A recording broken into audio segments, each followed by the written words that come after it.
யாரை சேவிப்பீர்கள்? எழுதிக்குங்க.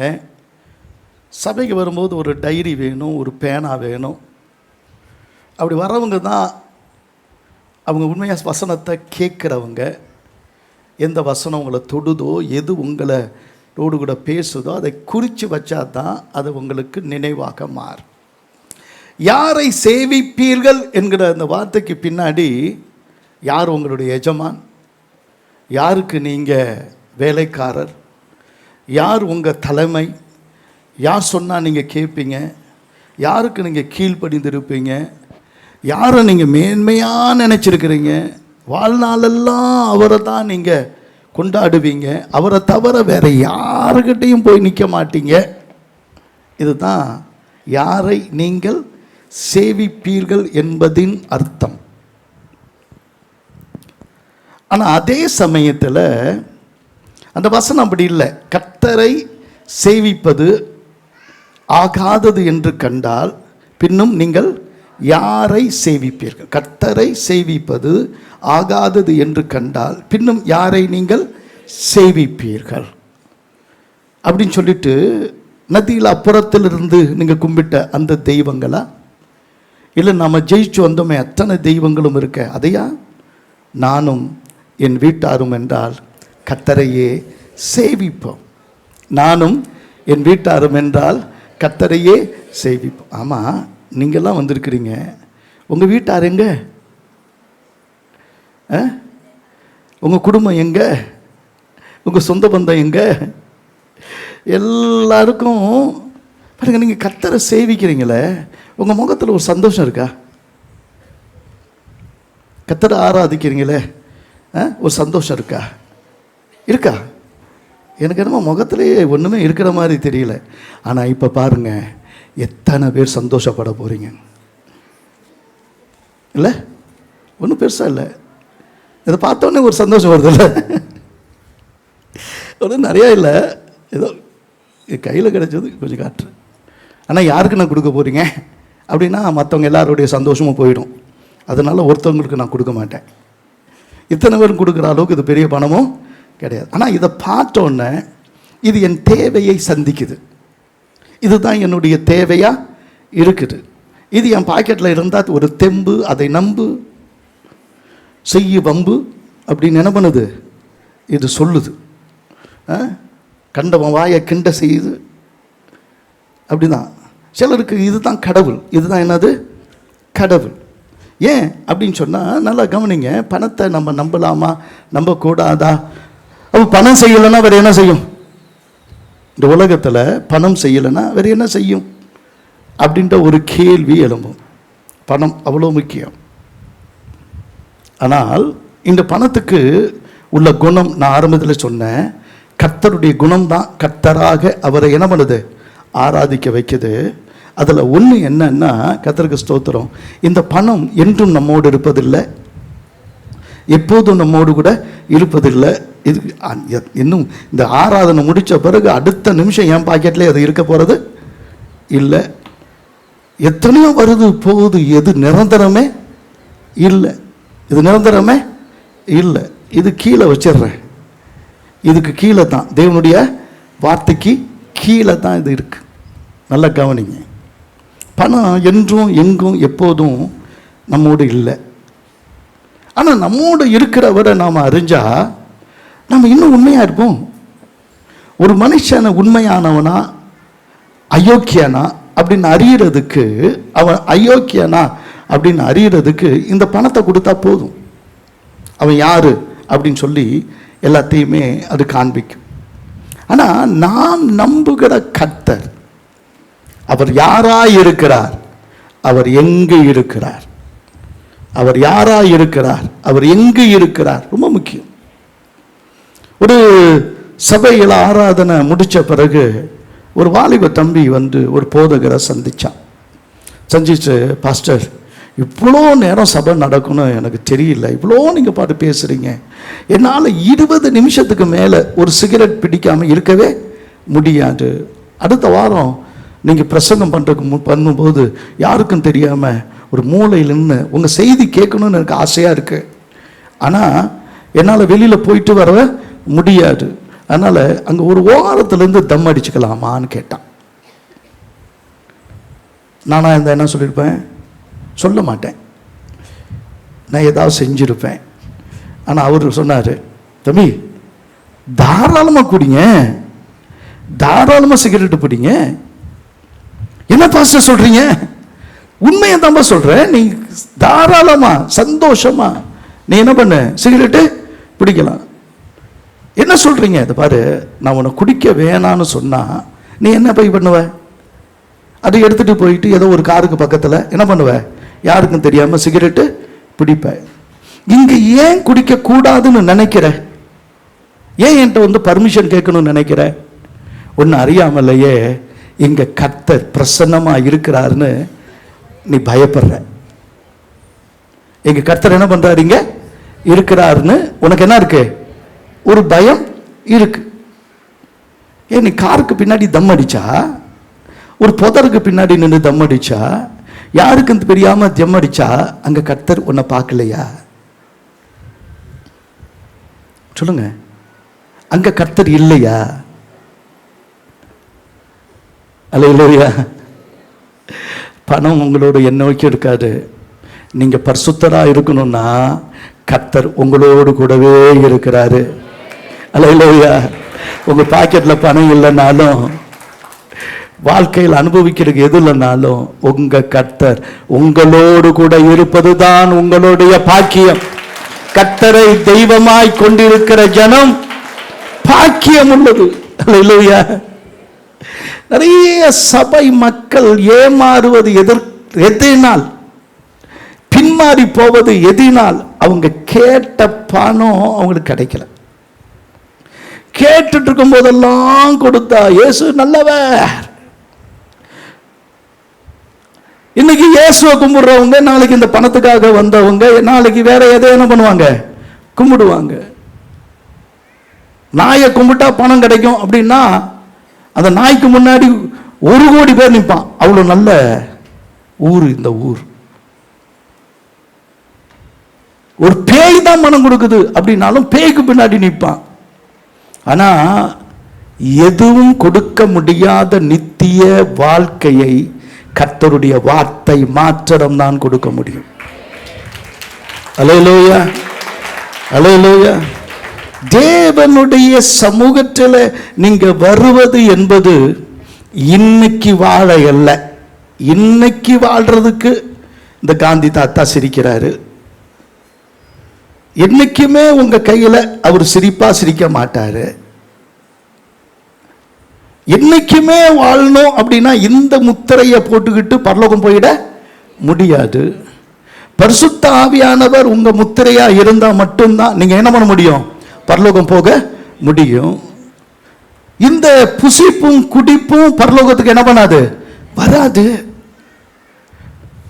அது நீதி, அது சமாதானம், அது சந்தோஷம். அதை கொடுக்கிற பரிசுத்த ஆவியானவர் தான் உங்களுடைய முத்திரையா இருக்கணும். அப்போ உங்களுடைய அடிப்படை இந்த சபைக்கு வருவது, இந்த வேதத்தை எடுப்பது, இந்த வேதத்தின்படி வாழ்வது என்பது பணத்துக்காக அல்ல. சொல்லுங்க, பதவிக்காக அல்ல, படிப்புக்காக அல்ல, உயர்வுக்காக அல்ல, பொண்ணு கிடைக்கும் என்பதற்காக அல்ல, பிள்ளை கிடைக்கும் என்பதற்காக இல்லை. எந்த உலக லாபத்துக்காக நீங்க வரல. நீங்கள் என்றென்றைக்கும் வாழ்வதற்காக வந்திருக்கிறீங்க. அல்லேலூயா. மரணம் இல்லாத பெருவாழ்வுன்னு பொதுவா சொல்றாங்க. ஆனா நித்திய ஜீவ வசனங்கள் அவரிடத்தில் தான் இருக்கிறது என்று வந்தவர்கள் சும்மா வந்திருக்க மாட்டீங்க. அல்லேலூயா. அதுலயும் பாதி பேர் சும்மா தான் வந்திருக்கீங்கன்னு நினைக்கிறேன். பாதி பேர் தான் கை தட்டினாங்க. நித்திய ஜீவனுக்காக தான், கர்த்தரோடு இருக்கிற வாழ்க்கை தான் உண்மையான ஆசீர்வாதம் என்பதை நான் உணர்ந்திருக்கிறேன் என்று சொல்லுகிறவர்கள் சும்மா இருக்க மாட்டீங்க. அல்லேலூயா. கவனிங்க, உலகத்தில் நடக்கிற எல்லா பிரச்சனைக்கும் காரணம் பிசாசு இல்லை. கர்த்தரே சொல்றாரு, எல்லா தீமைக்கும் ஒரு வேர் இருக்கு. அதுக்கு பேரு பண ஆசை. ஆண்டவர் மத்திய 6வது அதிகாரம் 24ஆம் வசனத்தில் சொல்றாரு. மத்திய 6வது அதிகாரம் 24ஆம் வசனத்தை வாசிக்கும் போது, 2 எஜமான்களுக்கு ஊழியம் செய்ய ஒருவனாலும் கூடாது. சொல்லுங்க, ஒருவனாலும் கூடாது. ஒருவனை பகைத்து மற்றவனை சிநேகிப்பான், அல்லது ஒருவனை பற்றி கொண்டு மற்றவனை அசட்டை பண்ணுவான். தேவனுக்கும் உலக பொருளுக்கும் ஊழியம் செய்ய உங்களால் கூடாது. தேவனுக்கும் உலக பொருளுக்கும் ஊழியம் செய்ய உங்களால் கூடாது. அல்லேலூயா, கர்த்தருக்கு ஸ்தோத்திரம் உண்டாகட்டும். எனக்கு நான் போன ஒரு சபையில் கொஞ்சம் 3 நாள் பேசியிருந்தேன்.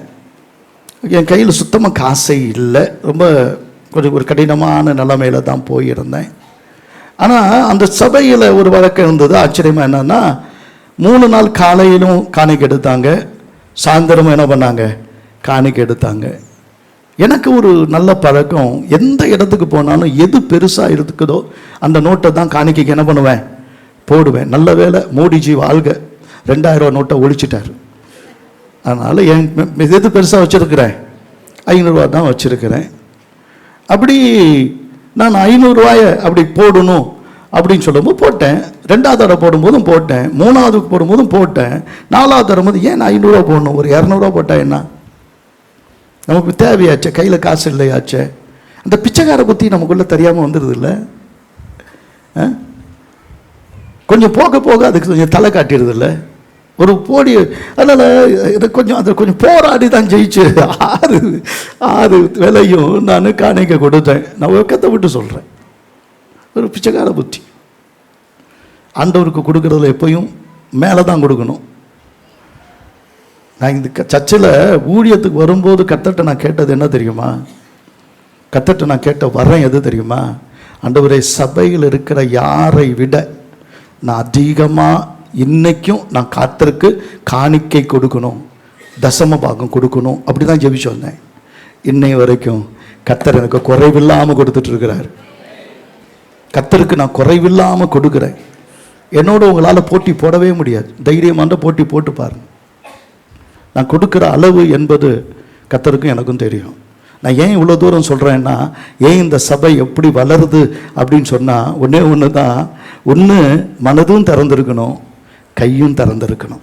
சொல்லுங்கள், நீங்கள் வளர்ச்சி வேணும்னா உங்கள் மனதும் திறந்திருக்கணும், உங்கள் கையும் திறந்து தான் இருக்கணும். வாங்கிறதுக்கு இல்லை, கொடுக்கறதுக்கு இருக்கணும். அப்படி கர்த்தருடைய கிருபையில் அது வளரும்போது நம்மளை அறியாமல் சில பழக்கங்கள் வருது. ஒரு பையனை பார்த்து ஒருத்தவங்க ஒரு போதகர் சொன்னார், இவங்களை மாற்றவே முடியாது. யார் அப்படின்னு கேட்டேன். அது போடும்போது அவங்க அதை பிச்சை எடுத்தாங்க. அது இந்த சிக்னலில் நின்று அவர் சொன்னார், நான் ஒரு பையனை பார்த்து நல்ல வாலிப தம்பி பிச்சை எடுத்துகிட்டு இருந்தான். அப்போ அவனை கூப்பிட்டு ஒரு 4 முழுசும் நீ பிச்சை எடுத்தால் உனக்கு எவ்வளோ கிடைக்கும், 500 ரூபா கிடைக்கும் அப்படின்னா. உடனே ஒரு 500 ரூபா கொடுத்து இன்றைக்கி பிச்சை எடுக்காத. சந்தோஷமாக வாங்கிட்டு போயிட்டான். அவர் கார் எடுத்துகிட்டு அவர் போகிறதுக்கு முன்னாடி அவங்க போயிட்டான். கார் எடுத்துட்டு அப்படி வந்தால் அடுத்த சிக்னலில் அவன் பிச்சை எடுத்துட்டு இருக்கான். இந்த பிச்சைக்கார புத்தியை நம்மளால் மாற்றவே முடியாது. ஆனால் நல்லா கவனிங்க, தேவனுக்கும் உலக பொருளுக்கும் ஊழியம் செய்ய உங்களால் கூடாது.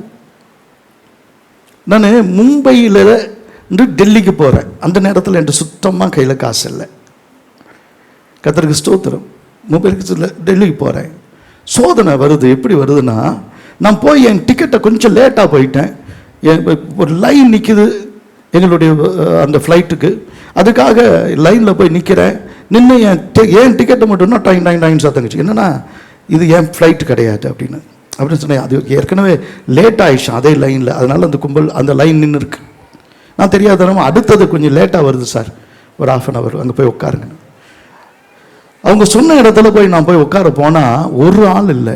விடிய காலை 2 மணிக்கு ஒரு ஆள் இல்லை.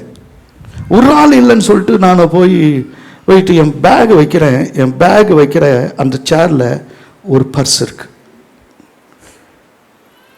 அந்த பர்ஸை இந்த லெஃப்டில் தான் எடுத்தேன். கையில் எடுக்கலை, இந்த கையில் எடுக்கலை, லெஃப்டில் தான் எடுத்தேன். அதை உள்ள திறந்து பார்க்கல, அது உள்ள என்ன இருக்குன்னு பார்க்கல. ஒரு தூரத்தில் ஒருத்தர் இருந்தார், அவர்கிட்ட நானே போய் சொன்னேன், நீங்கள் ஏதாவது பஸ்ஸை விட்டுட்டீங்களான்னு. இல்லை. அப்போ அந்த ஏர்போர்ட் அத்தாரிக்கிட்ட போய் கொடுத்துட்டேன். எனக்கு நல்லா தெரியும், 2 எஜமானுக்கு ஊழியம் செய்ய ஒரு மனுஷனால் கூடாது, ஒரு மனுஷனால் கூடாது. அதில் என்ன இருக்குது ஏது இருக்குது அப்படின்னு பார்க்கறது கூட எனக்கு அதில் விருப்பமே கிடையாது. ஏன்னா எனக்கு கட்டளைகளை கர்த்தர் புக்கில் தரல, எனக்கும் உனக்கும் கர்த்தர் இருதயத்தில் எழுதி இருக்கிறாரு. 2 எஜமானுக்கு ஊழியம் செய்ய உங்களால் ஒருவனாலும் கூடாது. எத்தனை பேர் ஆமேன்னு சொல்றோம்? நம்ம என்ன நினைக்கிறோம்னா கர்த்தர் ஏதோ உனக்கு குறுக்கு வழியில கொடுத்துட்டாருன்னு. ஒரு பொண்ணு வந்துச்சு, ஆனா அது அப்படியே அது முழுக்கினதே வேற மாதிரி இருந்துச்சு. அண்ணே நான் கேட்ட இதெல்லாம் கிடைக்குதுண்ணே, இங்கே வந்தோன்னே அப்படியா, எனக்கு ஆச்சரியமா இருந்துச்சு. ஒரு பெரிய செயின் போட்டிருந்தது. அண்ணே நான் போன வேலை செய்கிற இடத்துல அவங்க கொடுத்தாங்கண்ணே 5 பவுன் செயின். போனார், அப்போ தான் வேலைக்கு போணுச்சு, அதுக்குள்ள 5 பவுன் செயின். அப்புறம் சபைக்கே வரல, எங்கே உத வாங்குதோ எனக்கு தெரியல. குறுக்கு வழியில் கர்த்தர் ஒரு நாளும் உன்னை உயர்த்த மாட்டார். ஒரு இடத்துல போனால் ஒரு செயின் கிடந்துச்சு, கர்த்தர் என்னுடைய கடன்லாம் அடைச்சாரு. அதுக்கு உரியவன் யாரும் தேடி போய் கொடுக்குறதுக்கு தான் உன் கையில் காட்டினாரு. நம்ம தவறாக சம்பாதிச்சணும்னு நம்ம நினைக்கிறோம், தவறாக சம்பாதிச்சிடும். நம்ம அப்படியே லாட்ரி சீட் அடிக்கணும், லாட்ரி சீட் அடிக்கணும். அதில் வேறு பைபிளில் வேற வச்சுக்கிட்டு லாட்ரி சீட்.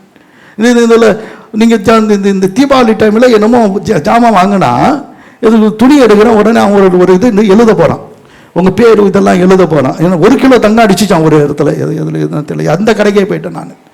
அது என்னன்னு தெரியல, ஏதோ ஒரு ட்ரெஸ் எடுத்து கொடுக்கணும்னு யாருக்கோ போனால் அவன் அது உடனே எழுதுறான். என்னப்பா எழுதுறா? இதை பரிசூலும் சார், நீயே வச்சுக்க, எனக்கு வேணாம். தவறாவோ அல்லது எந்த பரிசோ அப்படி வெளியில் எனக்கு அடிக்காது. அடித்தாலும் நான் என்ன பண்ண மாட்டேன், வாங்க மாட்டேன். நேர்மையாக கர்த்தர் எனக்கு கொடுக்கறது தான் எனக்கு ஒட்டும். கர்த்தர் கொடுத்தா நான் ஐஸ்வர்யம் ஆவேன், கர்த்தர் கொடுக்கலன்னா அது எனக்கு ஐஸ்வர்யம் வேணவே வேணாம். எத்தனை பேர் கையை சும்மா வச்சிருக்கிறீங்க? உங்களுக்கு புரியுதா புரியலையா? அடித்து புடுங்கிறது உன்கிட்ட புடுங்கிக்கிட்டு போயிடும். கார்க்க கர்த்தர் கட் பண்ணி விட்டுருவார். அப்படின்னா என்னன்னு கேட்கக்கூடாது. அடித்து புடுங்கிறது அப்படி தான் போகும்.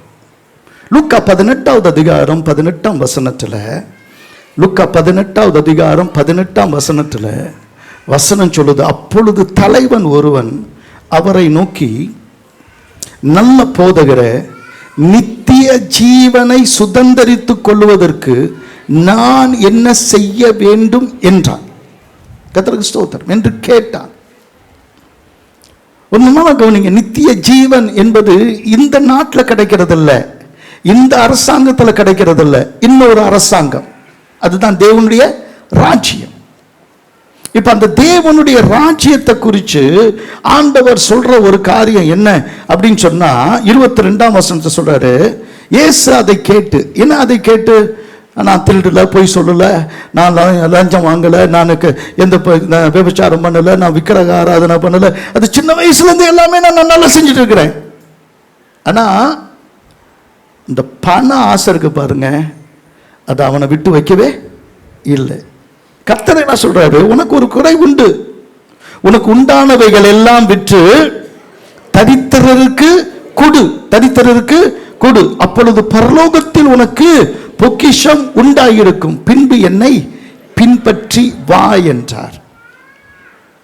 கவனிங்க, அதை விற்று தரித்திரருக்கு கொடு. இந்த உலகத்துல தான் தரித்திரர், பரலோகத்துல தரித்திரர் கிடையவே கிடையாது. நீ போகிற, நீ நினைக்கிற போகிற நித்திய ஜீவன்ல பரலோகத்துல என்ன இல்ல, தரித்திரர் கிடையாது. அங்க எல்லாருக்கும் எல்லாருக்கும், அதுதான் பரலோகம். யாருக்கும் குறைவு இல்லை, அதுதான் பரலோகம். எல்லாருக்கும் எல்லாம் இருக்கிற இடம். அங்க என் பின்னாடி வா அப்படின்னு சொல்றாரு. அவர் என்ன சொல்றாரு அப்படின்னு நல்லா கவனிச்சு பார்த்தீங்கன்னா, நான் தான்பா ராஜா, நீ என்னோடு கூட இருந்த எல்லாம் உன்னுடைய தானே. மூத்த குமாரன் நான் இருந்து ஒரே ஒரு ஆட்டுக்குட்டி கூட அடிச்சு என் நண்பர்களோடு கூட சந்தோஷமா பிரியாணி செஞ்சு சாப்பிட்டு சந்தோஷமா இருக்க எனக்கு கொடுத்ததில்ல. இத பாருப்பா, நீ என்னோடு இருக்கிறாய், என்னுடையதெல்லாம் உன்னுடையதாக இருக்கிறது. எத்தனை பேர் ஆமேன்னு சொல்றோம்? அல்லேலூயா. நீ கர்த்தரோடு இருந்த கர்த்தருடையது எல்லாமே, பொன்னும் வெள்ளியும் கர்த்தருடையது, பூமியும் அது நிறைவும் கர்த்தருடையது.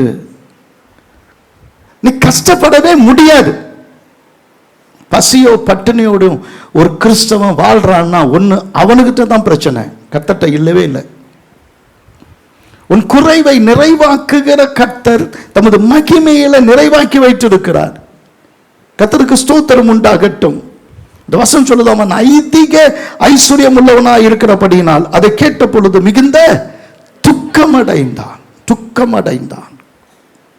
நம்ம நினைக்கிற மாதிரி நம்ம காசு எல்லா இடத்துக்கும் செல்லாது. இங்கிருந்து வெளிநாட்டுக்கு போனா, நம்ம அமெரிக்காவுக்கு போனா நம்ம காசு எவ்வளவு அப்படின்னா 89 ரூபாய் என்னமோ, அவன் $1 நமக்கு 89 ரூபாய் என்னமோ. இன்னும் சொல்ல போனா நாம 100 ரூபா கொடுத்தா அவன் $1 கொடுப்பான்.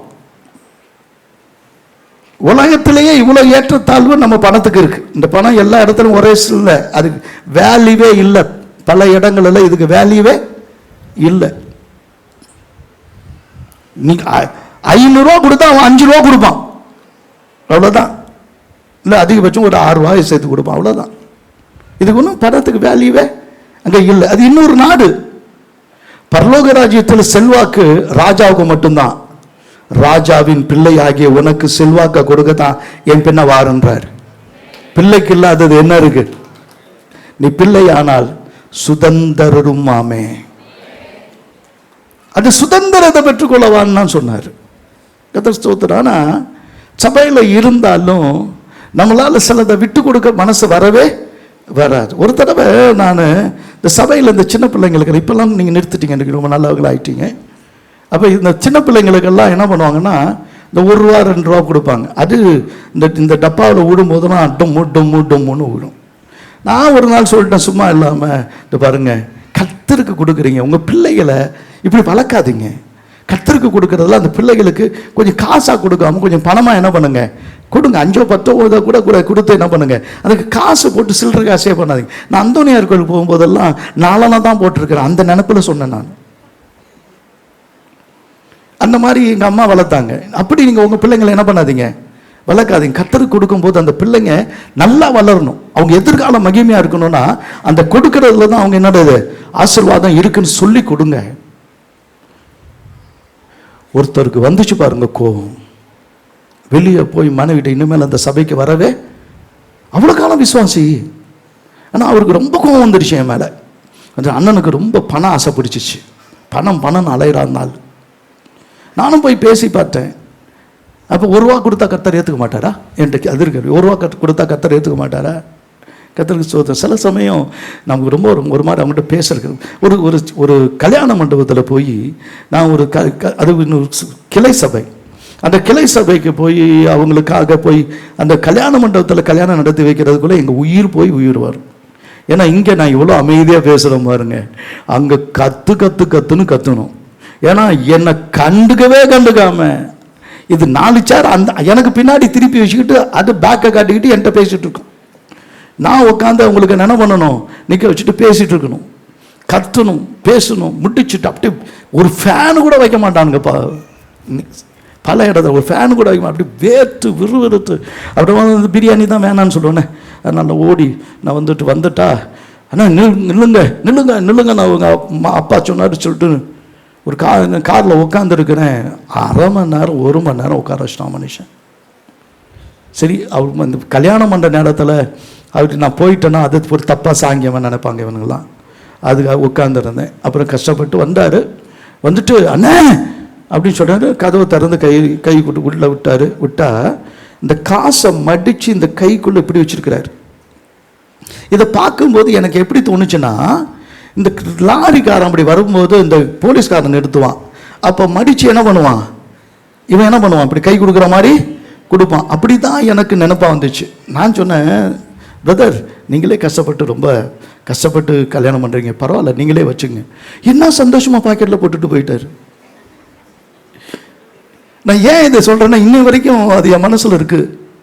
ஏன், எனக்குரிய மரியாதையை அந்த மனுஷன் காசில் இல்லை, எனக்குரிய மரியாதையை இந்த மனுஷன் என்ன பண்ணலை, எனக்கு கொடுக்கல. கர்த்தர் சொல்றாரு, எனக்குரிய மரியாதையை நீங்க கொடுங்கப்பா.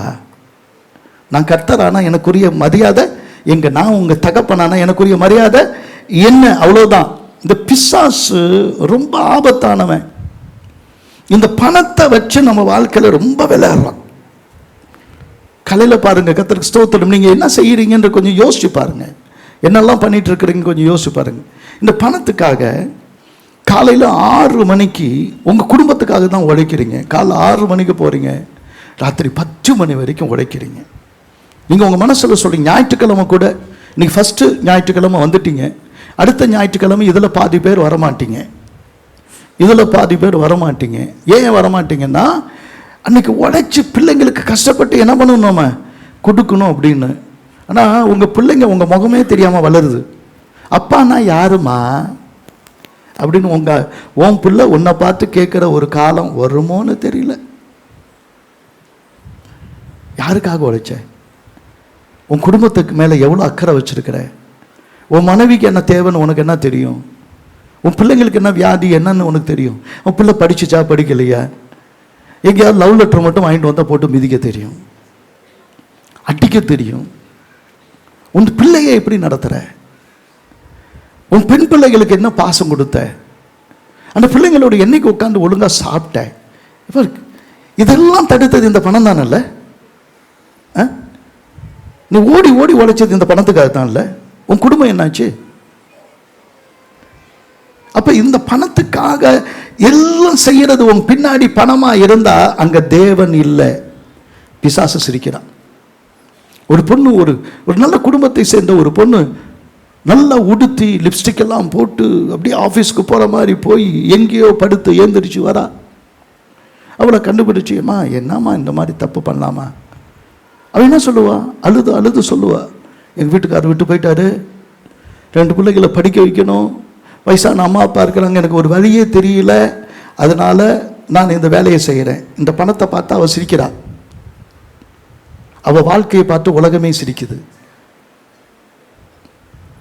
பணத்தை பார்த்து அவள் சிரிக்கிறா, ஆனால் அவள் வாழ்க்கையை பார்த்து உலகமே என்ன பண்ணுது?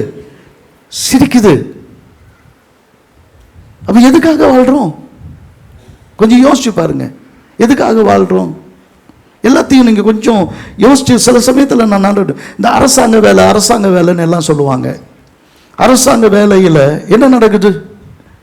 இவ்வளோ காசு போட்டு படிச்சு அவர் மேலே காசு கொடுத்து என்னமோ பண்ணி வேலையெல்லாம் வந்து நல்ல நிம்மதியான நல்ல கை நிறைய சம்பளம், அவர் அரசாங்க வேலையில் இருக்கிறார். அவர் எதுக்கு கை நிட்டுறாரு? லஞ்சம் வாங்காத எந்த ஆஃபீஸ் இருக்கு? லஞ்சம் வாங்காத எந்த போலீஸ் ஸ்டேஷன் இருக்கு? எல்லாம் அரசாங்க அதிகாரிங்க தானேங்க. நம்ம நாடு சூப்பர் நாடு. சுப்ரீம் கோர்ட்டு ஜட்ஜே கோடி கோடியா வச்சு கரெக்டாக பத்துனது எங்கே பற்றிச்சு பாருங்க. அவன் வச்சிருந்த பணத்தை பற்றி சாம்பலாகி அவனை கண்டுபிடிச்சு நம்முடைய ஜுடிஷியல் நீதிமன்றமே இந்த நிலைமையில தான் இருக்கு. அவனை பைத்தியமாக்கி வச்சிருக்கு. ஒரு ஜட்ஜுக்கு தெரியாதா லஞ்சம் வாங்குறது பாவம்னு? அவனை பைத்தியமாக்கி வச்சிருக்கிறது. நம்ம ஆளுங்க அரசியல்வாதிகள் வந்து தமிழை காக்க வந்திருக்கிறேன், ஏழைகளுக்கு இறங்க வந்திருக்கிறேன், நல்ல படிப்பு கொடுக்க வந்திருக்கிறேன், எல்லாரும் அப்படி இருக்கணும் இப்படி இருக்கணும், எல்லாருக்கும் எல்லாம் கிடைக்கணும், அப்படி பேசுறவன் கொஞ்ச நாள் கழிச்சு அவன் பிள்ளை மேல எத்தனை கோடி, அவன் பேர மேல அத்தனை கோடி, அவன் மனைவி மேல அத்தனை கோடி, ஊரெல்லாம் சொத்தெல்லாம் அடிச்சு எல்லாத்தையும் கொள்ளடிச்சு நான் தான் உண்மையானவன் உத்தமானவன் சொல்லுவான். எந்த உத்தமமான ஒரு அரசியல்வாதி இன்னைக்கு இருக்கிறாங்க? ஏன்? அவங்களுக்கு பிசாசு நேரா வந்து பிசாசுன்னு சொல்லல, இதை காட்டி மயக்கிடுச்சு. எத்தனை பேருக்கு மயக்கம் இருக்குன்னு தெரியல. ரொம்ப அமைதியா இருக்கிறீங்க, மயங்கி இருக்கிறீங்களோ என்னமோ தெரியல, பயமா இருக்கு. அல்லேலூயா, கர்த்தருக்கு ஸ்தோத்திரம். ஒரு நல்லா இருக்கணுங்க. இதை எவ்வளவு சேமிச்சாலும், எவ்வளவு நீங்க கோடி கோடி கோடியா கொட்டி வச்சாலும் ஒரு நாளும் இது திருப்தி தராது. கர்த்தர் ஒருவர் தான் நன்மையினால உன் வாயை திருப்தியாக்குகிறவர்.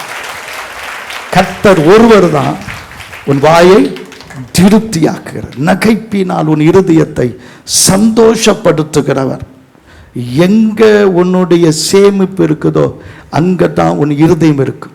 எங்க உன் ஐஸ்வர்யம் இருக்குதோ அங்கதான் உன் இருதயம் இருக்கும். அதனால தான் கர்த்தர் சொன்னார், உன்னுடைய எஜமான் யாருன்னு சொல்லு. இதுவா இல்லை இயேசுவா? இது இல்லாமல் வாழவே முடியாத? அப்படித்தானே நம்ம நினைக்கிறோம்ல, இது இல்லாமல் வாழவே முடியாத. சில சமயம் அதில் நீங்கள் என் வாழ்க்கை எனக்கே சிரிப்பாக தான் இருக்கும். இன்றைக்கி எவ்வளோ வரும்னு சொல்லி நீங்கள் சொல்கிற வரக்கு முன்னாடி நான் சொல்லிடுறேன். 1.5 லட்சத்தி அல்லது 1.5 லட்சத்தினா 1,57,000 இவ்வளோ தான் வரும் ஃபஸ்ட்டு வீக்கில். அடுத்த வாரத்தில் ஒரு 40-50 வரும். அதுக்கு அடுத்த வாரத்தில் ஒரு 20 அப்படி தான் வரும். மொத்தத்தில் கிட்டத்தட்ட ஒரு 2.5-3 லட்சம் வரும். எங்கே வேணாலும் எழுதிங்க, எங்கே வேணாலும் சொல்லிக்கோங்க. இது வந்த 1 மணி நேரத்துக்குள்ளே குமார கேளுங்க அல்லது சீதாராமன்கள் அவங்க தான் எண்ணி கொடுக்குறாங்கன்னு ஒரு 4-5 பேர் எண்ணி கொடுக்குறாங்க. அந்த 5 நிமிஷத்தில் எல்லாத்தையும் கொடுத்துட்டு ஒரு பைசா இல்லாமல் உட்காருவேன். அப்படி பண்ணால் தான் எனக்கு திருப்தி. ஒவ்வொரு நாளும் நான் வாழ்கிற வாழ்க்கை விசுவாசத்தின் வாழ்க்கை. அந்த வாழ்க்கையில் இருக்கிற சந்தோஷத்தை போல, அதிகாரத்தை போல, நிம்மதியை போல வேறு எதுவுமே கிடையாது. அல்லேலூயா. என்னை சந்திக்கிறதெல்லாம் எப்படி தெரியுமா? யாரோ பிறந்த நாள் வருவாங்க, கல்யாண நாள்னு வருவாங்க. அது நேரம் கரெக்டாக இருக்கும். யாராவது டிராக்டர் எடுத்து வந்து ஜெபம் பண்ணுவாங்க, பைக் எடுத்து வந்து ஜெபம் பண்ணுவாங்க. எனக்கு அந்த 500 ரூபா தேவைப்படும். கரெக்டாக அந்த நேரத்தில் கர்த்தர் என்ன பண்ணுவார்? கொடுப்பாரு. அதில் தான் நான் சந்தோஷம் அடைகிறேன். அல்லேலூயா. ஒரு ஊழியக்காரர் சொன்னேன், எனக்கோ என் பிள்ளைகளுக்கோ நான் சொத்து சேர்க்க மாட்டேன். நான் போகும்போது ஒன்றையும் நான் வச்சுட்டு போனால் சபையை வச்சுட்டு போவேன், பொருளை வச்சுட்டு போவேன். ஆனால் என் குடும்பத்துக்கு எதுவும் வச்சுட்டு போக மாட்டேன். ஒரு மாதிரி அப்படி ஸ்தம்பிச்சு நிற்கிறாங்க ஊழியக்காரங்க. கர்த்தருக்கு ஸ்தோத்திரம். இது என் வாழ்க்கை இல்லை. ஆமென். அதனால தான் என்னமோ தெரியல, போன மாதம் எல்லாம் 4 வாரமும் ஃப்ளைட்டில் தான் சுற்றினேன். எத்தனை பேரா? ஒரு ஆள் கை தரல, எல்லாம் அப்படியே. நல்லா கவனிங்க, இந்த பணத்துக்கு ஒரு மதிப்பு இருக்கு. இந்த மதிப்பை இந்தியாவுக்குள்ளே குறைக்க முடியாது. 499 ரூபா அப்படின்னா ஏற்றுக்க மாட்டீங்க. 501 ரூபானாலும் ஏற்றுக்க மாட்டீங்க. இது எவ்வளோ தான்? 500 ரூபா தான். ஆனால் இதன் மதிப்பை கூட்டவோ குறைக்கவோ முடியாது. இதுக்கு மதிப்பு போடுற நீங்கள் உங்கள் மதிப்பை எவ்வளோன்னு நினச்சிட்டு இருக்கிறீங்க? உங்கள் மதிப்பை கூட்டுவதற்கு நீங்கள் இதை சம்பாதிக்கிறதுக்கோ அல்லது உங்கள் ஒரு பிரச்சனையோ ஒரு போராட்டமோ உங்களுக்கு வரும்போது அப்போ உங்கள் மதிப்பு கூடுகிறது. உங்களை அறியாம பிரச்சனை வரலாம், ஆனா தேவனுக்கு தெரியாம எந்த பிரச்சனையும் வரல. ஒரு விதையில ஒரு பாறையை உடைச்சிட்டு அது மேல வளர்கிற வேர்கள் இருக்கு, தெரியுமா உங்களுக்கு? வீட்டு மாடியில ஒரு ஆழ விதை எவ்வளவு பெருசுங்க? அது ஆழ விதை, அரச விதை எவ்வளவு பெருசு? தினோண்டு. அது கான்கிரீட்டை உடைச்சு கீழே இறங்குது. உன்னுடைய வலிமை உனக்கு தெரியாது. உன் போராட்டங்கள் தான் உன்னை வலிமையாக்கி கொண்டிருக்கிறது. எத்தனை பேர் ஆமென்றவங்க? அல்லேலூயா. உனக்கு வருகிற பிரச்சனையை தீர்க்க இன்னொருத்தர் வர வேண்டிய அவசியமே இல்லை. யாரும் வந்து உனக்கு ஆலோசனை சொல்ல வேண்டிய அவசியம் இல்லை. அதுக்கு தான் கர்த்தர் உனக்கு மூளையை கொடுத்திருக்கிறாரு. மூளையில போய் உட்கார்ந்து அழுகுற வேலையை முதல்ல நிறுத்து. அழுகிறதுனாலேயோ நீ துக்கப்படுகிறதுனாலேயோ நேற்று என்ன நடந்தது என்பதை திருப்பி திருப்பி பேசுகிறதுனாலேயோ உன் வாழ்க்கையில ஜெயிக்க மாட்ட. உன் பிரச்சனையின் தீர்வு உன் கையில தான் கர்த்தர் கொடுத்திருக்கிறார். நம்ப மாட்டீங்க? நம்புங்க. யோசேப்பின் காலத்தில் அவ்வளோ பெரிய பஞ்சம். எகிப்தினுடைய பஞ்சம், சுத்தி இருக்கிற தேசங்களின் பஞ்சத்தை தீர்க்கிறதுக்கு யோசேப்பின் கையை ஜனங்கள் தேடினாங்க. உன்னை சுற்றிலும் இருக்கிற உன் குடும்பத்தின் பஞ்சம் தீர்க்க கர்த்தர் உன் கையை பயன்படுத்த போற. உன் கையிலிருந்து தான் ஆசீர்வாதம் வரும். 124 நாடுகளில் இருந்த யூத ஜனங்களின் உயிர் பிரச்சனை, குறிப்பிட்ட நாளிலே அவர்கள் கொல்லப்படுவார்கள் என்று எழுதப்பட்ட ராஜாவின் கட்டளை, அத்தனை பேருடைய தீர்வு அங்க இருந்த ஒரே ஒரு சின்ன பொண்ணு கையில இருந்தது. அவ பேர் எஸ்தர். நீங்க சாதாரணமான பெண்ணுன்னு நினைக்கலாம். ஆனா உங்களுடைய ஜெபம், நீங்க நம்புகிற உங்க நம்பிக்கை, உங்களுடைய தீர்மானம், உங்க வாழ்க்கை எல்லாத்தையும் பார்த்து உங்க பிரச்சனையை தீர்க்குகிற அந்த மகிமையான கருவியா கர்த்தர் உங்களை பயன்படுத்தவே கர்த்தர் உங்களை படைச்சிருக்கிறார். அல்லேலூயா. பலர் பல பிரச்சனையோடு என்னிடத்துல வருவாங்க. ஒரு காலத்தில் என் பிரச்சனைக்காக நான் உட்கார்ந்து அழுதுட்டு இருந்தவன். ஆனா இன்னைக்கு 1000 பேர் வந்தாலும் 1000 பேருக்கு என்னால பதில் சொல்ல முடியுது. எங்கிருந்து கிடைக்குது அந்த தைரியமும் பலமும்? எனக்குள்ள இருக்கிறவர் பெரியவர். எனக்குள்ள இருக்கிறவர் பெரியவன் சொல்லும்போது இன்னொருத்தவங்கிட்ட நான் ஏன் சஜஷன் கேட்கணும்? நீ என்ன சொல்ற, நீ என்ன சொல்ற, ஏன் சோக கதையை கேட்டு நீ சொல்லு. அது உன் கதையை ஊரெல்லாம் தூத்திடும். ஆமென். உன் பிரச்சனையை தீர்க்க தேவன் உன்னை பயன்படுத்த அவர் நல்லவராக இருக்கிறார். அல்லேலூயா.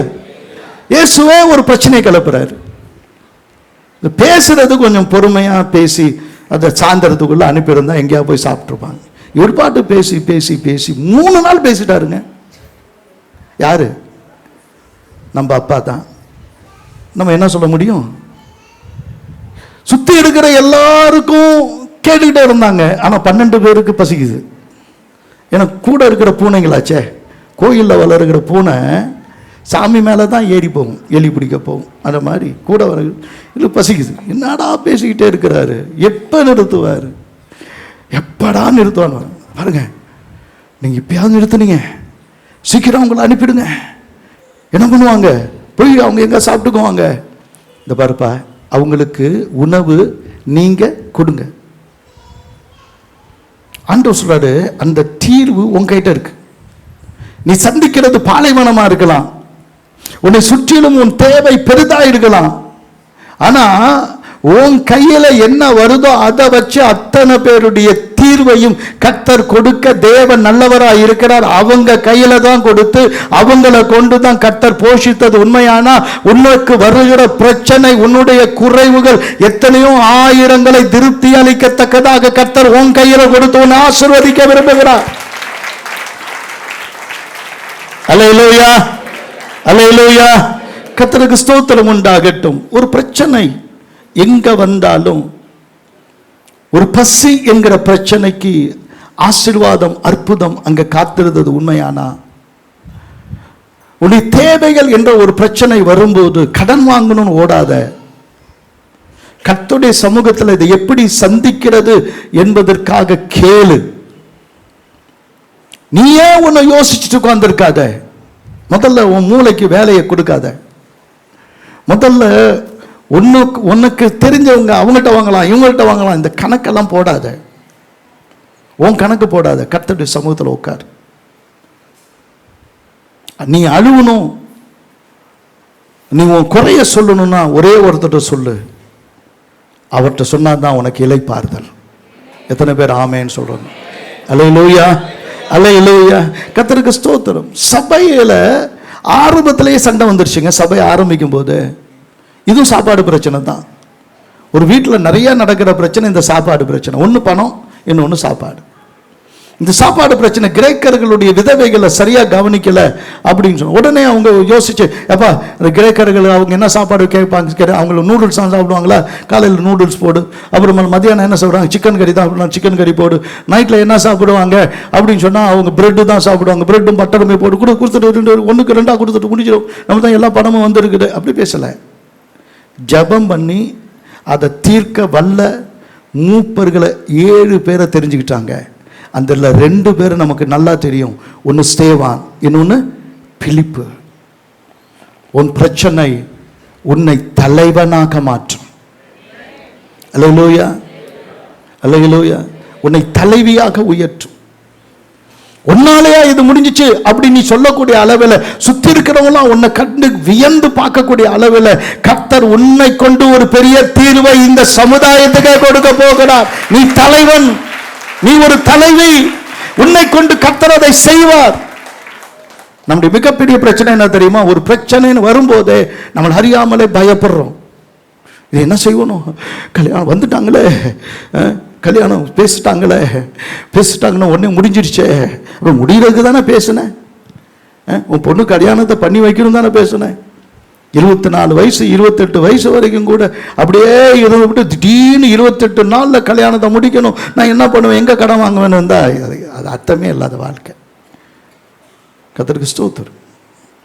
என்னுடைய சம்பந்தி அவர் குறித்து ஒரு காரியம் எனக்கு நல்லா, போஸ்கோன்னு அவர் பேர், 3 பொம்பளை பிள்ளைங்க.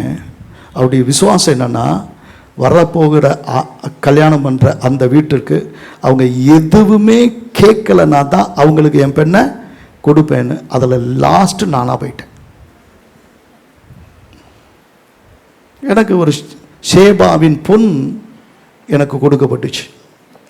பெண்ணு அவங்களுக்கு கொடுத்தாங்க, பொண்ணு எனக்கு கிடைச்சிச்சு. எத்தனை பேர் ஆமேன்னு சொல்கிறேன். பொண்ணை பெற்றுவிட்டேன்னு அவர் என்ன பண்ணலை, முட்டிக்கிட்டு மோதிக்கல, விசுவாசிச்சார். நம்ம சபையில் ஒரு அன்பு சகோதரர் இருக்கிறார், 3 பொம்பளை பிள்ளைங்க. எனக்கு அந்த பொம்பளை பிள்ளைங்களை பார்க்கணும் ரொம்ப பிடிக்கும். எல்லாம் குட்டி குட்டியாக பூனை குட்டி மாதிரி இருக்கும், சின்ன பிள்ளைங்களை இப்படி சுற்றி வரும். அதுங்களை அவ்வளோ என் மேலே அவ்வளோ அழகு பிள்ளைங்க. அதெல்லாம் ஆண்டவர் கிருபையில் பார்த்துக்குவார். எல்லா சொத்தையும் நீ இயேசுவை நம்பினால, உன் தங்கச்சியெல்லாம் இருக்கல, கல்யாணம் பண்ணிக்கல, உன் சொத்தை எல்லாத்தையும் எழுதி வச்சார். அவர் வீட்டில் ஒரு ஃபேனு கூட இல்லாமல் பிடிக்கிட்டு போயிட்டாங்க, படுக்கிற பாய் கூட இல்லாமல் பிடிக்கிட்டு போயிட்டாங்க. அந்த குடும்பத்தை பார்த்து நான் விசாரித்து அப்புறம் அவங்களுக்கு என்ன பண்ண முடியுமோ என்னால் பண்ணி கொடுத்து இந்த 3 பிள்ளைகளை குடிச்சு அவர் ஒரு நாளும் கவலைப்படவே இல்லை. கர்த்தருக்கு ஸ்தோத்திரம். 3 பேருக்கும் சரியாக ஆட்கள் வந்தாங்க. உங்கள் பொண்ணை கொடுத்தா போதும். இன்றைக்கி ஒன்று ஃப்ரான்ஸில் இருக்குது, ஒன்று பெங்களூர் இருக்குது, ஒன்று சென்னையில் இருக்குது. ஒரு பைசா கடன் இல்லை. கர்த்தருக்குள்ள அந்த 3 பிள்ளைங்களும் தான் அம்மா அப்பாவையும் ஆதரிக்குது. கர்த்தருடைய விசுவாசத்தை பெற்றிருக்கிற மனுஷன் பாக்கியலாம்.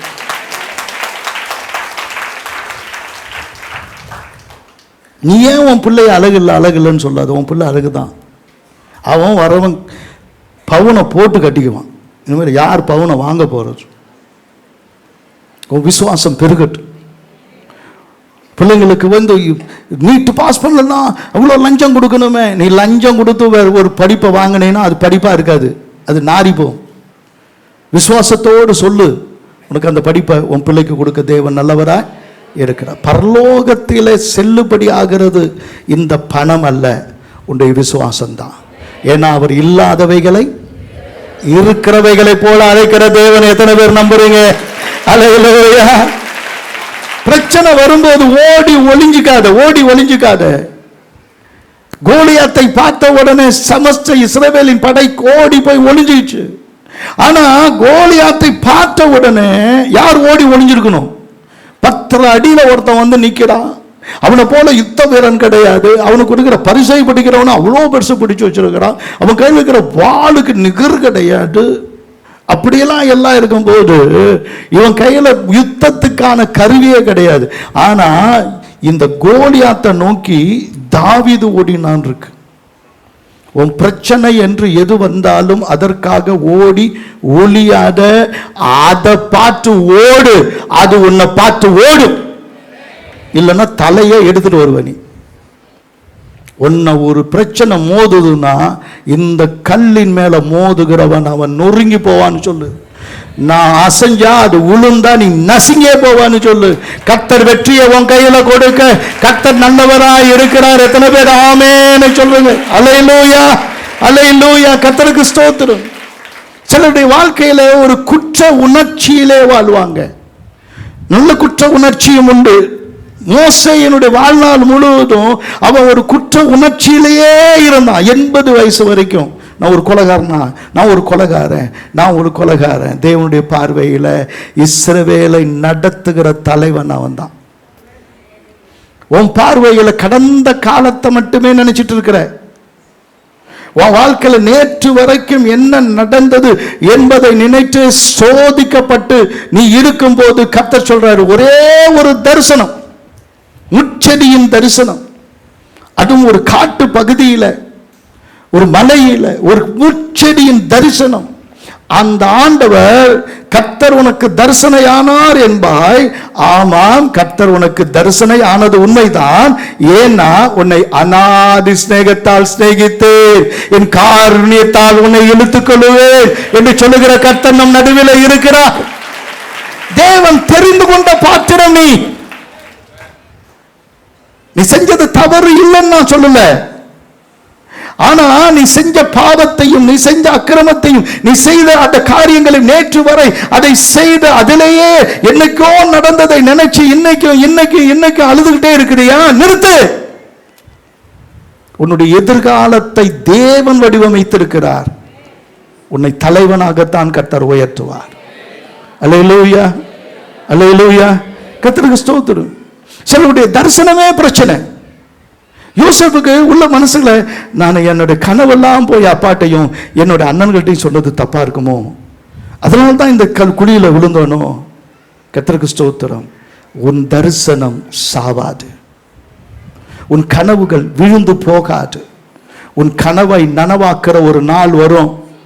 எகிப்திலே யோசேப்பினிடத்தில் மாத்திரம் தானியம் இருக்கிறது என்று உலகம் உன்னை தேடத்தக்கதாக தேவன் ஒரு தரிசனத்தை கொடுத்து உன்னை நடத்துகிறார். எத்தனை பேர் விசுவாசிக்கிறீங்க? அல்லேலூயா. இன்னும் நிறைய பேர் விசுவாசிக்கல போல இருக்க. நான் சொல்றது ஒண்ணுதான் தம்பி, அதனால தான் நான் திரும்பி சொல்றேன். தயவு செஞ்சு இன்னைக்கு நான் போடுற இந்த செய்தியை இன்னொரு தடவை உட்கார்ந்து கேளு. உனக்காக தான் நான் பேசுறேன். தவறான வாழ்க்கை, தவறான முடிவு, தவறாய் முடிந்த பல காரியங்கள், நீனே செய்த எத்தனையோ தப்பான காரியங்கள் என்ன இருந்தாலும் தேவனுடைய பார்வையில் அதை கார் மேகத்தை போல அகற்றி விட்டேன் என்று சொல்கிறவர், கிழக்குக்கும் மேற்குக்கும் எவ்வளவு தூரமோ அவ்வளவு தூரமாய் தள்ளி போட்டு விட்டேன் என்று சொல்கிறவர், சமுத்திரத்தின் ஆழத்தில் போட்டு விட்டேன் என்று சொல்கிறவர் இன்னைக்கு உன்னை புதுமை பெண்ணாய் பார்க்கிறார். உன்னதானே சொன்னப்ப. அல்லேலூயா. தேவனுடைய பார்வையில் ஒருவேளை எஸ்தர் நினைச்சிருக்கலாம், அந்த மொத்தகாய் இந்த சித்தப்பாக்கு சச்ச ஏன் மந்திரின்னு வந்தா என்ன பண்ணணும்? எந்திரி தானே. சொல்லுங்க, மந்திரினா எந்திரி. இது எல்லாருக்கும் தெரியும். மந்திரினா எந்திரின்னு அர்த்தம். எந்திரிச்சுவீங்க நினைச்சா நல்ல உட்காந்துருக்கு. இது மொத்தகாய்க்கு தெரியாதா? அவன் அமலேக்கனா இருந்தானா எவனா இருந்தானா அவன் தான் போஸ்டிங் இருக்க. அவன் அமலேக்கு எந்திரிக்கல. இன்னைக்கு 124 நாடுகளில் இருக்கிற யூதர்களுக்கு உயிர் போகிற பிரச்சனைக்கு காரணம் மந்திரிக்கு எந்திரிக்கல. அவ்வளோதான். எந்திரிச்சிருக்கலாமே, இல்லை எந்திரிக்கல. எங்கள் சித்தப்பா தான். அவர் என்னைக்கு நீதி தவற மாட்டார். அவர் வசனத்தின்படி தான் என்ன பண்ணுவார்? நடப்பார். அவர்களை விடுதலை ஆக்குகிற அந்த நகல், அந்த அரசாணையை கர்த்தர் என் கையில கொடுப்பார்னு நிச்சயமா நம்பி உள்ள போன எஸ்தர் கையில அந்த அரசாணை வந்தது உண்மையானால், மொர்தெகாய்க்கு மோதிரம் குடைக்கப்பட்டு ஆமானை தூக்கிலே போட்டு தேவனாகிய கர்த்தர் மொர்தெகாயை உயர்த்தினது உண்மையானால், உனக்கான தரிசனத்தை, உனக்கான உயர்வை தேவன் வைத்திருக்கிறார். உன்னுடைய எதிர்காலம் உன் கையில் இருக்கிறது, பணத்தில் இல்லை. அல்லேலூயா. கர்த்தருக்கு ஸ்தோத்திரம் உண்டாகட்டும். நல்ல கவனிங்க, ஒரு முக்கியமான காரியத்தை நான் உங்களுக்கு சொல்லணும். பணம் எல்லாத்துக்கும் உதவும்னு வேதம் சொல்லுது. ஆனால் பணம் பாதாளத்தையும் தாண்டி பாயும்னு சொல்கிறாங்க. ஆனால் எல்லாத்தையும் செய்ய பணத்தினால முடியாது. நீங்கள் வேணால் நல்ல சாப்பாடை வாங்கலாம், உங்கள் பசியை உங்களால் வாங்க முடியாது. ஏன்னா உங்கள் உள்ளிந்திரியங்கள் கர்த்தரால். ஒரு வாமிட்டிங் சென்சேஷன் வந்துச்சுன்னா முடிஞ்சிச்சு. நீ என்ன தான் சாப்பாடு வச்சாலும் ஒரு ஜுரம் வந்துச்சுன்னா முடிஞ்சிச்சு. நீ படுக்கை வாங்கலாம், உன் தூக்கத்தை வாங்க முடியாது. ராத்திரி முழுசும் புரண்டுக்கிட்டே இருக்க வேண்டியது தான், மலைப்பாம்பு மாதிரி. நீ வீடு வாங்கலாம், குடும்பத்தை என்ன பண்ண முடியாது? வாங்கிட முடியும். நல்ல சிலுவையை வாங்கி வீட்டு மேலே முன்னாடி வைக்கலாம், ஆனால் உன் வீட்டுக்கு ரட்சிப்பு அந்த சிலுவையினால் வராது. சிலுவையினால் வராது. நீ பாஸ்போர்ட்டே வாங்கிக்கலாம், ஆனால் நீ பரலோகம் போயிட முடியாது. பணத்தினால எல்லாம் செய்ய முடியாது. ஆனால் ஒன்னே ஒன்று நல்லா கவனிங்க, பணம் பாதாளம் வரைக்கும் பாயும்னு சொல்கிறான்ல, அது அவனுக்கு பாஞ்சிட்டு போகட்டும். ஆனால் பணக்காரன் ஒருத்தவன் பரலோகத்தில் உட்கார்ந்துருக்கிறான், பரதீசில் உட்கார்ந்துருக்கிறான். அவருடைய பேர் ஆபிரகாம். ஏன்னா அவரை குறித்து வேதம் சொல்லுகிறது. ஆதியாகமம் 24:35 ஆதியாகமம் 24:35 கர்த்தர் என் எஜமானை மிகவும் ஆசீர்வதித்திருக்கிறார், அவர் சீமானாயிருக்கிறார். சொல்லுங்க, அவர் யாரு? கர்த்தர் அவருக்கு ஆடு மாடுகளையும் வெள்ளியையும் பொன்னையும் வேலைக்காரரையும் வேலைக்காரிகளையும் ஒட்டகங்களையும் கழுதைகளையும் கொடுத்திருக்கிறார். எப்படி பெற்றான்? அங்கிருந்து ஒருத்தர் வந்தார். அவர் ஷாலேம் என்கிற அந்த பட்டணத்தில் அந்த நாட்டினுடைய ராஜா, அவர் பேர் மில்கி சதை. தன்னிடத்தில் இருந்த எல்லாவற்றிலும் தசம பாகமே இல்லாத காலத்தில் தசம பாகத்தை கொடுத்தார். அவருடைய ஆஸ்திக்கும் ஐஸ்வர்யத்துக்கும் அளவே இல்லாமல் தேவன் ஆசீர்வதிச்சார். பாருங்க, கர்த்தருக்கு உங்க பணம் தேவையில்லை. இந்த உலகத்தை சர்வ உலகத்தை உண்டாக்கினவர் சொல்றாரு, வானமும் அவருடைய தான், அந்த பூமியும் அவருடையது தான்.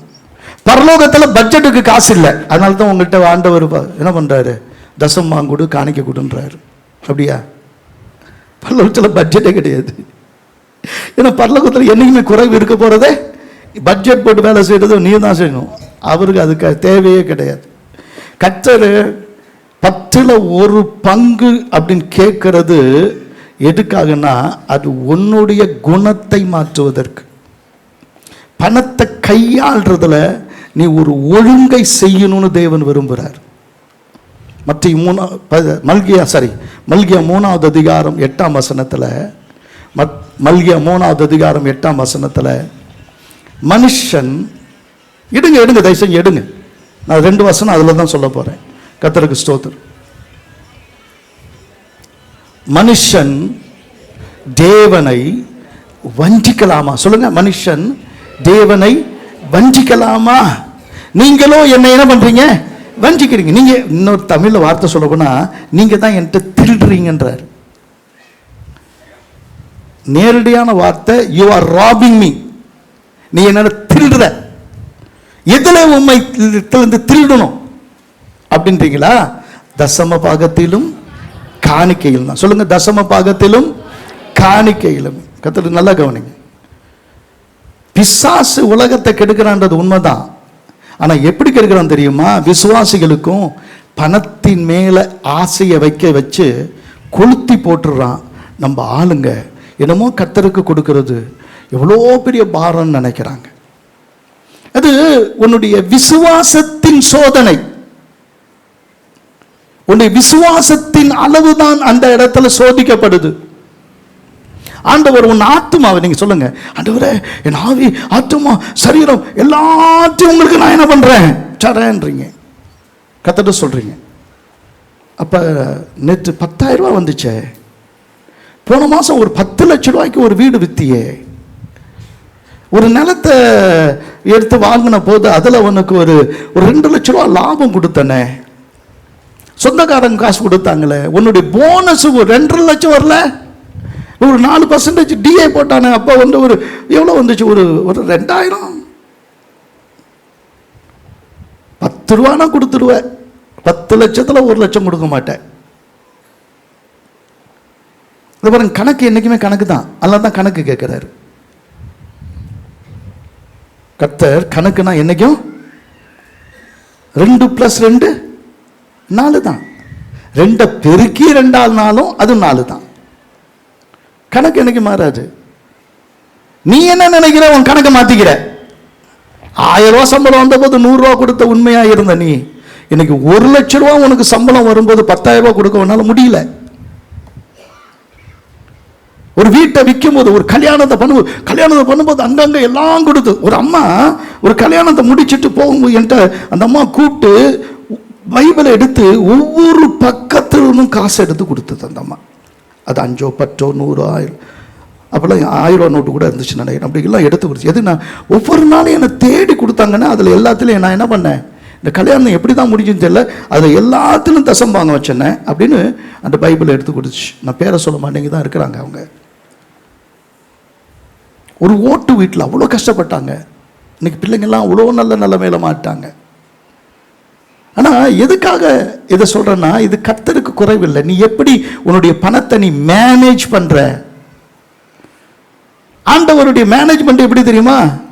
ஆண்டவர் எல்லாத்தையும் 5000 பேருக்கும் என்ன பண்ணாரு, ஆண்டவர் திருப்தியாக்கி, வந்த ஆண்கள் மட்டும் பெண்கள் பிள்ளைகள் எல்லாரையும் திருப்தியாக்கி, மீதியான துணிக்கைகளை என்ன பண்ண நீ எடுன்றார். அவன் திண்டு போனதை போய் ஒரு சீஷர்ல போய் எடுன்னு சொன்னா எடுப்பாங்களே? நம்ம ஆளுங்க பாருங்க, நாங்கள் சாப்பிட்ட தட்டை கூட அப்படி தூக்கி போட்டு தான் போவாங்க. எல்லாம் எஜமாட்டிங்க தான். ஏன் அதை கழுவணும், நம்ம கழுவி வைக்கணும் அப்படின்னு இல்லை. நான் கொஞ்சம் அந்த இடத்துல ஒரு இது கட்ட போகிறேன். அந்த சைடில் ஆண்களுக்கு, இந்த சைடில் பெண்களுக்குன்னு கட்ட போகிறேன். யாராலும் சாப்பிட்டா அவங்க தட்டை என்ன பண்ணணும், கழுவி வச்சுட்டு தான் போகணும். இங்கே யாரும் வேலைக்காரங்க இல்லை. நீ சாப்பிட்ட தட்டை அப்படி தூக்கி போடுற. ஆண்டவர் உனக்கு கொடுத்ததுல இன்னைக்கு உன்னுடைய தேவைகளை கர்த்தர் கொடுப்பாரு. ஆனா இத்தனை ட்ரெஸ் தொங்குத, அதுக்கு அத்தனைக்கும் கட்டி எவ்வளவு நாள் ஆச்சு? 10 வருஷம் ஆயிடுச்சுனே வந்து கணக்கு கேட்கவா? அவன் வீட்டில் 10 வருஷமா ஒரு ட்ரெஸ் போடாம இன்னைக்கு எதுக்கு ஒரு புடவை கேட்கிற? ஒண்ணு அப்படியே வாங்கி வச்சது அப்படியே இருக்கு. இந்த செருப்பு பத்தல, அந்த ஷூ பத்தல, இந்த பேண்ட் பத்தல, ஏதோ ஒரு காரணம் சொல்லி ஒதுக்கி ஒதுக்கி அவ்வளவு வச்சிருக்கிற, வேஸ்டா அவ்வளவு வச்சிருக்கிற. கர்த்தர் எல்லாத்தையும் கூடையில போடு. கணக்கு கேட்கிறவரு மேனேஜர் நீ தான். எஜமான் யாரு? கர்த்தர். நேரம் ஆயிடுச்சு, இன்னும் 10 நிமிஷம் தான் இருக்கு. நல்ல வேலை நீங்க புடைச்சுக்கிட்டீங்க. ஒரு அலையிலேயே சொல்லுங்க பார்ப்போம்.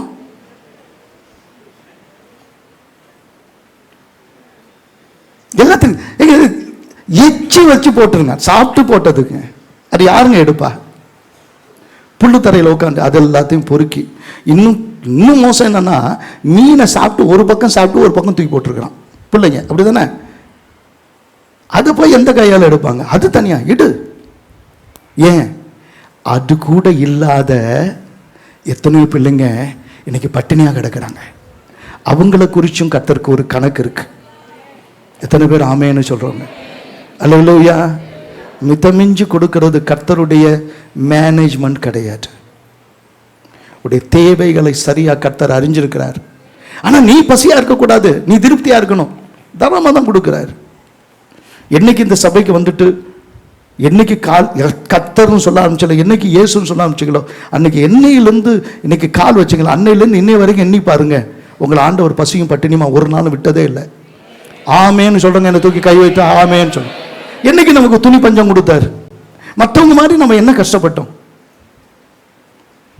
ஆண்டவர் சொல்றது, இன்னைக்கு நான் முழிச்சிருக்கு தூங்குற நேரம் 8 மணி நேரம், மீதி ஆண்டவர் கூட 16 மணி நேரம். 16 மணி நேரத்தில் தசம் வாங்க என்னங்க, ஒரு 1.5 மணி நேரம் வச்சுக்கோங்க. அந்த நேரத்தை குறித்து கர்த்தர் கணக்கு கேட்க மாட்டாரா? அப்படி உட்காந்து நீ படிச்சிருந்தீங்கன்னா, பைபிளை படிச்சுன்னா, அன்னைக்கு உட்காந்து ஒரு நாளைக்கு 1.5 மணி நேரம் 2 மணி நேரம் கர்த்தருடையது அப்படி நீ ஜெபிச்சிருந்தா, இன்னைக்கு ஏன் வறுமையில் இருக்கிற? இன்னைக்கு ஏன் வேலை இல்லாம இருக்கிற? இன்னைக்கு ஏன் கஷ்டத்தோடு இருக்கிற? கர்த்தர் உங்களோடு இருந்தா எல்லாம் உங்களோடு இருக்கும். அதானே சொல்றாரு ஆண்டவர். ஆமென். கர்த்தரோடு ஒரு மனிதனுடைய முதல் ஆசீர்வாதம் என்ன தெரியுமா? படைத்த கடவுளை நேரடியா பார்த்தான், மீது எல்லாம் கர்த்தர் தான் கொடுத்தார். எத்தனை பேர் ஆமேன்னு சொல்றோம்? ஒவ்வொரு நாளும் உன்னை படைச்சவரோடு உனக்கு உறவு இருந்தா, நான் சொல்றது உங்களுக்கு புரியுதா புரியல உங்களுக்கு? உன்னை படைச்சவரோடு உனக்கு உறவு இருந்தா நீ ஏன் தேடுற? அது உன்னை நோக்கி ஓடி வருன்றார். அதான் மேனேஜ்மெண்ட். உன் டைமை நீ மேனேஜ் பண்ணல. உனக்கு உன் செல்போனை நோண்டுறதுக்கு அவ்வளோ நேரம் இருக்கு, நெட்ஃப்ளிக்ஸ் பார்க்கறதுக்கு அவ்வளோ நேரம் இருக்கு, உனக்கிட்ட மூவிஸ் பார்க்கறதுக்கு அவ்வளோ நேரம் இருக்கு. உனக்கு எத்தனையோ வீட்டில் இன்னைக்கும் ஏதோ ஒரு சீரியல் ஓடிக்கிட்டு தான் இருக்கு. இல்லைன்னு சொல்லு. சீரியல் பார்க்க உனக்கு நேரம் இருக்கு, அரசியல் பார்க்க உனக்கு நேரம் இருக்கு, கண்ட சினிமா பார்க்கறதுக்கு உனக்கு நேரம் இருக்கு. கர்த்தருடைய வேதத்துல இரவும் பகலும் தியானமா இருக்கிற மனுஷன் தாங்க பாக்கியவான். எல்லாத்துக்கும் கணக்கு கேட்கிற ஒரு ஆண்டவர் வர போறாரு. அல்லேலூயா, அல்லேலூயா. கர்த்தருக்கு ஸ்தோத்திரம். ஆண்டவர் சொல்லுகிற ஒவ்வொரு காரியமும் இதுதான். திருப்பி திருப்பி சொல்றார், நீ சரியா உன்னுடைய காரியத்தை மேனேஜ் பண்ண அறிந்திருக்க. எதையுமே செலவு பண்ணும்போது ஒரு தடவைக்கு 2 தடவை என்ன பண்ண, யோசிச்சு செலவு பண்ணு. சேர்த்து வைக்க பழகு. கடன் வாங்குறதுக்கு அவமானப்படு. கண்டவன் வந்தவன் வீட்டில் வந்து திட்டுறதுக்கு போது அவமானம் சொல்லாத. கடன் வாங்குறதுக்கு நீ அவமானப்படு. அடுத்தவனை ஏமாத்துறதுக்கு அவமானப்படு. ஒருத்தவன் வீட்டுல வந்து ஏறி வந்து கேட்கிறானா, ஒரு விசுவாசி வீட்டுல வந்து ஏறி வந்து எப்படி அவன் கேட்பான்? விசுவாசிக்கிறவனுக்கு அப்பால போ பிசாசைனா போயிருக்க போறான். ஏன் உன்னை தேடி வரான்? அப்பால போக வேண்டியது உன் கடங்கார பிசாஸ், கடங்காரி, கடங்காரா. அப்பா எல்லாமே போயிட்டு இருக்குது, எவன் என்ன திட்ட போறான்னு தெரியல. கர்த்தருக்கு ஸ்தோத்திரம். ஏன் உன் வீடை ஏறி வரணும்? விசுவாசிக்கிறவனுக்கு எல்லாம் கூடும். ஆண்டவர் விசுவாசம் இல்லாமல் வர எல்லாமே பாவம்ன்றாரு. உன் வீட்டில் வர்றதெல்லாம் விசுவாசத்தில் வரணும். உன் சுகம் விசுவாசத்தில் வரும், உன்னுடைய பணம் உன்னுடைய விசுவாசத்தில் வரும், உன் வீடு உன் விசுவாசத்தில் வரும், உன் பிள்ளைகளின் வாழ்வு விசுவாசத்தில் வரும். விசுவாசத்தினால் கூடாதது எதுவுமே இல்லை. விசுவாசிக்கிறவனுக்கு எல்லாம் கூடும் சொல்றாங்க. நல்ல கைகளை கொண்டு வந்திருந்தா நல்ல கை தட்டி கர்த்தரை மகிமைப்படுத்தி சொல்லுங்க. கர்த்தருக்கு ஸ்தோத்திரம். இந்த பாருங்க, மல்கியா 3:10 வாசிச்சு முடிப்போம். மல்கியா 3:10 வாசிச்சு முடிப்போம். என் ஆலயத்தில் ஆகாரம் உண்டாயிருக்கும்படி சொல்லுங்க. என்ன சொல்லுங்க? இது கர்த்தருக்கு தேவையில்லை, உனக்கு தேவை. உன்னை ஆசீர்வதிக்கணும் தேவன் விரும்புகிறாரு. உன் ஆசீர்வாதத்தின் அந்த சாவி ஒன்றுதான் இருக்கு. வானத்தின் பலகணிகளை திறந்து இடம் கொள்ளாத மட்டும் உங்கள் மேல் ஆசீர்வாதத்தை வருஷிக்க மாட்டோம் என்று அதனால் என்னை சோதித்து பாருங்கள் என்று சேனைகளின் கர்த்தர் சொல்லுகிறார். இராணுவங்களின் கர்த்தர் அவர். இன்னொரு வார்த்தை சொல்ல போனா, மகா பரிசுத்த ஸ்தலத்துல கர்த்தருக்கு மேல, கர்த்தர் அந்த இருக்கிற அந்த இடத்துல 2 தூதர்கள் செட்டைகளை விரித்து வச்சிருக்கிறாங்க. அவங்க யாரு? கேருபீன்கள், சேராபீன்கள். அவங்க யாரு? காவல் தூதர்கள். இவ்வளோ தூரம் நீ உள்ள வந்த, கர்த்தர் இடத்துல பரிசுத்தம் இல்லாம வந்திருக்கிற அப்படின்னு உன்னை வெட்டுறதுக்கு கர்த்தர் பரிசுத்த கூடாரத்தில் ஆள் வச்சிருக்கிறார், இராணுவத்தை வச்சிருக்கிறார். இங்க நீ சரியாகலன்னா காலி. ஆரோனா இருந்தாலும் சட்டத்தை கீழ்படியலன்னா அவுட்டு. இது ஆண்டவர் ஆலோசனையா சொல்லல, இது சட்டம். நீ கீழ்படியாத போது என்ன நாங்க சொல்லல, ஆனா நீ கீழ்படியும் போது ஆண்டவர் சொல்லுகிற காரியம் என்ன தெரியுமா? உன் இடம் போதாதபடிக்கு நான் உன்னை கொடுப்பேன். இன்னொரு வார்த்தை சொல்ல போனா, நீ மூழ்கி எழுதுகிற அளவுக்கு தேவன் ஆசீர்வாதத்தினாலே உன் வீட்டை நிரப்ப போகிறார். திரும்பியும் ஒரு வார்த்தை சொல்றேன், உங்க பிரச்சனைக்கு காரணம் பணம் இல்லை, பணக்குறைவு இல்லை, உடைய விசுவாச குறைவு தான். நீ விசுவாசிச்சா தேவனுடைய மகிமையை பார்ப்ப.